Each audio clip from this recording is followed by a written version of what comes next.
اور انسان دنیا سے جاتا ہے تو ارشاد ہوتا ہے کہ آج تیری یہ آنکھیں بھی فولادی ہو گئیں، اب فرشتوں، جنت، دوزخ اور جمال باری تعالیٰ کو بھی تم دیکھ سکتے ہو۔ موسیٰ علیہ السلام نے فرمائش کی تھی کہ میں نے تجھے دیکھنا ہے، تو رب نے فرمایا تھا لن ترانی، ان مادی آنکھوں سے تو مجھ کو نہیں دیکھ سکتا۔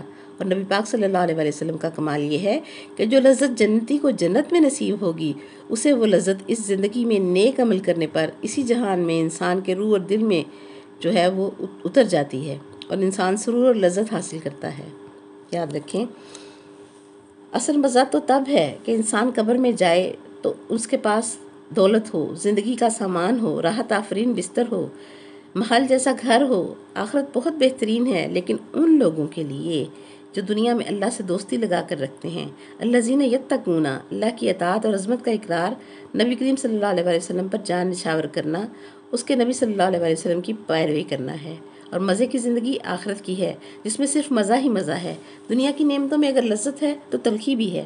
میٹھا زیادہ کھا لیا تو شوگر ہو جاتی ہے، کچھ گرم زیادہ کھائیں تو الرجی ہو جاتی ہے۔ اچھی چیز ہے مگر کھانے سے الرجی ہو جاتی ہے۔ فقط آخرت کی نعمتیں ہیں جن میں لذت ہی لذت لگی ہے، دنیاوی ہر نعمت کے ساتھ تلخی لگی ہوئی ہے۔ مال اور جائیداد بھی زیادہ بن گیا تو مصیبت بن گئی، یہاں تک کہ کمانے والے کو کہنا پڑتا ہے کہ جی یہ میرا نہیں ہے، اپنا کہہ نہیں سکتے، پھر خریدنے اور کمانے کا کیا فائدہ۔ اس دنیا کی ہر لذت میں بھی درد چھپا ہوا ہے۔ ہر نعمت کا تجربہ کر لے، ہر نعمت کے پیچھے رنج و غم لگا ہوا ہے۔ آخرت متقی لوگوں کے لیے خیر ہی خیر ہے، کسی نعمت کے ساتھ رنج، دکھ، پریشانی نہیں لگی ہوئی ہوگی، اور وہ خوش نصیب ہے انسان جو اس دنیا میں رہتے ہوئے اللہ کریم کے ساتھ لگا رہتا ہے، یہیں کھاتا پیتا ہے مگر جیتا آخرت میں ہے۔ آخرت میں نعمتیں تیار ہو رہی ہوتی ہیں اس کے لیے۔ اگر رشتہ محمد صلی اللہ علیہ وسلم اور آل محمد صلی اللہ علیہ وسلم سے جوڑ لیا تو ہر لازوال نعمت انسان کی منتظر ہوتی ہے۔ جو رسول اللہ صلی اللہ علیہ وسلم کے در کے فقیر ہیں ان کی معیت اختیار کرو۔ اللہ اکبر۔ جو محمد اور آل محمد صلی اللہ علیہ وسلم کا غلام ہے وہ سب کچھ ہے، باقی کچھ نہیں ہے۔ انسان خاکی ہے، محدود ہے، لامحدود اللہ کو کیسے سمجھ سکتا ہے؟ اللہ اکبر۔ اللہ کریم نے اپنے بندوں کو ان کے آنسوؤں کا جواب دینے کے لیے اپنے محبوب صلی اللہ علیہ وسلم سے کہلوایا کہ فتبعونی، میرے پیچھے پیچھے آ جاؤ، میری پیروی کرو، تو تمہارا رب تمہارے آنسوؤں کی قدر کرتا ہے، خود تم سے محبت کر لے گا۔ اللہ اکبر۔ اور پھر یہ سوچنا کہ حضور نبی کریم صلی اللہ علیہ وسلم نے فرمایا کوئی مومن نہیں جب تک میں اسے ہر چیز، کائنات کی ہر چیز سے پیارا نہ ہو جاؤں۔ نبی صلی اللہ علیہ وسلم فرما رہے ہیں کہ سب سے زیادہ محبت میرے ساتھ کرو۔ اللہ فرماتا ہے والذین آمنوا اشد حبا للہ۔ اللہ نے یہ نہیں فرمایا کہ اگر میرے ساتھ محبت زیادہ نہیں کرو گے تو مومن نہیں بنو گے، اور نبی پاک نے بھی یہ نہیں فرمایا کہ جو مومن ہوگا وہ سب سے زیادہ محبت میرے ساتھ کرے گا، بلکہ نبی پاک صلی اللہ علیہ وسلم نے فرمایا مومن ہونا ہے تو سب سے زیادہ محبت میرے ساتھ رکھو۔ اللہ فرماتا ہے اب جب کہ تم مومن ہو گئے ہو تو اب میرے ساتھ محبت سب سے زیادہ رکھو گے۔ نبی صلی اللہ علیہ وسلم کی محبت نے ایمان دیا، ایمان ملا تو بندہ مومن ہوا، ایمان والا ہوا، مومن ہوا تو نبی پاک صلی اللہ علیہ وسلم نے فرمایا جس کو میری سب سے زیادہ محبت مل گئی وہ مومن ہو گیا، اور اللہ نے فرمایا جسے میرے نبی کی محبت نے مومن بنایا اب وہ سب سے زیادہ محبت میرے ساتھ کرے گا۔ محبت کی قید کیوں لگائی؟ اس لیے کہ دل اس کا ہوتا ہے جس کی دل میں محبت ہوتی ہے، اطاعت اس کی ہوتی ہے جس کا دل ہوتا ہے۔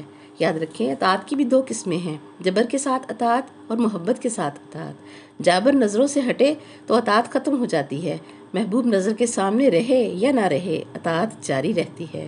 جب تک زندگی رہے محب محبوب کا تابعدار رہتا ہے۔ مرد، عورت، ان پڑھ، پڑھا لکھا، دیہاتی، شہری، ہر حال میں اپنے محبوب کی اتباع میں رہتا ہے۔ اللہ اکبر۔ شیطان نے اللہ کے سامنے لا الہ الا اللہ پڑھا تھا، آج بھی پڑھ رہا ہے۔ اللہ کو معبود مسجود، ایک وحدہ لا شریک، نفع نقصان کا مالک، اور تو ہی تو کہہ کر موت اور زندگی تیرے ہی ہاتھ میں، ظاہر بھی تو باطن بھی تو، سب کچھ اس نے کہا تھا، مگر اللہ کو یہ سب کچھ پسند نہ آیا۔ میرے لیے تیرے سوا کوئی نہیں یہ بھی اس نے کہا، تو پھر بھی اللہ نے فرمایا تو لعنتی ہے، تو نے سچ کہا، سچ کا اقرار کیا، مگر اللہ کو یہ سچ کہنا پسند نہ آیا۔ کیوں؟ فرمایا میں ایک ہوں مگر میں کس کے ذریعے ظاہر ہوا ہوں؟ زمین و زمان کا خالق، میری قدرت کا مظہر کون ہے؟ میں اپنا محبوب نہ بناتا تو اپنا آپ ظاہر نہ کرتا، اپنا خدا ہونا ظاہر نہ کرتا۔ جب میں خدا ہونا ظاہر نہ کرتا تو آج یہ کلمہ جو ہے وہ کیسے پڑھا جا رہا ہوتا، میری خدائی کا گیت کیسے گایا جاتا؟ تو جس کے ذریعے آج ہم بھی کلمہ پڑھ رہے ہیں، اللہ کو ایک ماننے والے آج جتنے بھی ہیں، ایک رب اور معبود ماننے والے، سب کے سب نبی کریم صلی اللہ علیہ وسلم کی وجہ سے ہیں۔ جو آقا کریم صلی اللہ علیہ وسلم کو اور ان کے آل پاک کو چھوڑ کر اللہ کے پاس جاتا ہے، اسے رب غضب کی لات مار کر بھگا دیتا ہے۔ یہ بنیاد ہے ایمان کی۔ اپنے نام کے ساتھ اپنے محبوب صلی اللہ علیہ وسلم کے نام کو رکھا۔ لا الہ الا اللہ پڑھتے جاؤ، پرواہ ہی نہیں کرتا، مگر ایک دفعہ کہہ دو محمد الرسول اللہ تو وہ کافی ہو جاتا ہے بندے کے لیے۔ اللہ اکبر، اللہ پوچھتا ہی نہیں ہے۔ مگر محمد الرسول اللہ جب صدق کے دل سے کہہ دیتا ہے تو عرش کے دروازے کھل جاتے ہیں۔ دشت و دمن، کوہ دریا، میدان، گھر باہر، جہاں بھی ہو بندہ مقبول ہو جاتا ہے۔ معلوم ہوا ایمان توحید کے جلوے، اللہ کا قرب اور اللہ کی رضا کا حصول نبی کریم صلی اللہ علیہ وسلم کے وسیلہ سے ہے۔ نماز ہو اور نبی پاک کا نام نہ ہو، نبی پاک کی آل کا نام نہ ہو سکتا ہی نہیں۔ وظیفے ہوں، دین کی فکر ہو اور قرآن کو پیچھے ڈال کر انسان نے کچھ اور سمجھا ہوا ہو کہ شاید میں کامیاب ہو جاؤں گا، تو یہ اس کی بھول ہے۔ اللہ اکبر، وسیلہ کبھی نہ چھوڑیں۔ ہر چیز، روزے، نماز، زکوٰۃ، ان سب سے پہلے نبی پاک تھے اور نبی پاک کے وسیلے سے ہر چیز ملی۔ جس وسیلے سے انسان کو سب کچھ ملا ہو، اس وسیلے کی قدر کریں۔ ساری باتیں کریں، مگر رسول اللہ صلی اللہ علیہ وسلم کی ذات میں، ان کی آل پاک کی ذات میں کمی کجی کا تصور بھی ذہن میں نہ آئے۔ نعوذ باللہ۔ اللہ رب العزت فرماتا ہے کہ میرے نبی کی شفاعت گناہ گاروں کے لیے ہے، کافروں کے لیے نہیں ہے۔ یاد رکھیں، ہر نمازی عاشق نہیں ہوتا، ہر عاشق نمازی ہوتا ہے، اور نماز بھی اسی کی جو نبی پاک کی محبت اور عشق میں جل کر نماز پڑھتا ہے۔ ایسے لوگ جن کا عقیدہ ہے کہ نماز پڑھنے کے دوران نبی پاک کا خیال آنے سے نماز ٹوٹ جاتی ہے، نعوذ باللہ، استغفر اللہ۔ اور ایسے لوگ جن کا عقیدہ ہے کہ نماز پڑھنے کے دوران نبی پاک صلی اللہ علیہ وسلم کا خیال لانے سے نماز ٹوٹ جائے گی، یہ بد عقیدہ لوگوں کا خیال ہے، ان سے بچیں۔ اس طرح کی نمازیں گستاخ لوگ پڑھتے ہیں۔ غیر اللہ کا خیال آنے سے نماز نہیں ٹوٹتی۔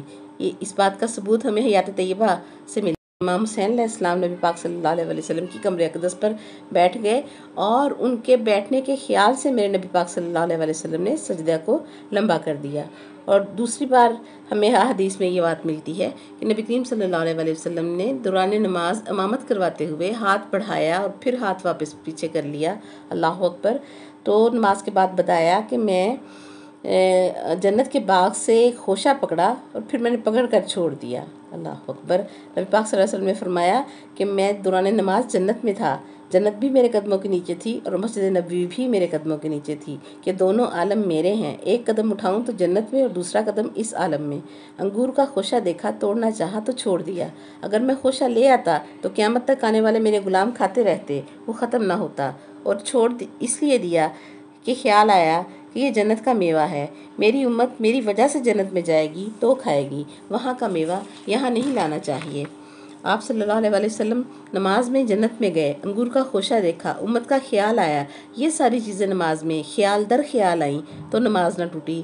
اور اگر افضل نبی کو کمتر چیزیں نماز میں یاد آئیں تو ان کی نماز نہ ٹوٹے، تو ہم کمتروں کو اگر نماز میں اپنے افضل نبی کا خیال آ جائے تو نماز کیوں ٹوٹے گی؟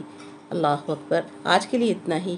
وآخر دعوانا الحمدللہ رب العالمین۔ سبحانک اللہم و بحمدک ونشہد ان لا الہ الا انت نستغفرک ونتوب الیک۔ السلام علیکم ورحمۃ اللہ وبرکاتہ۔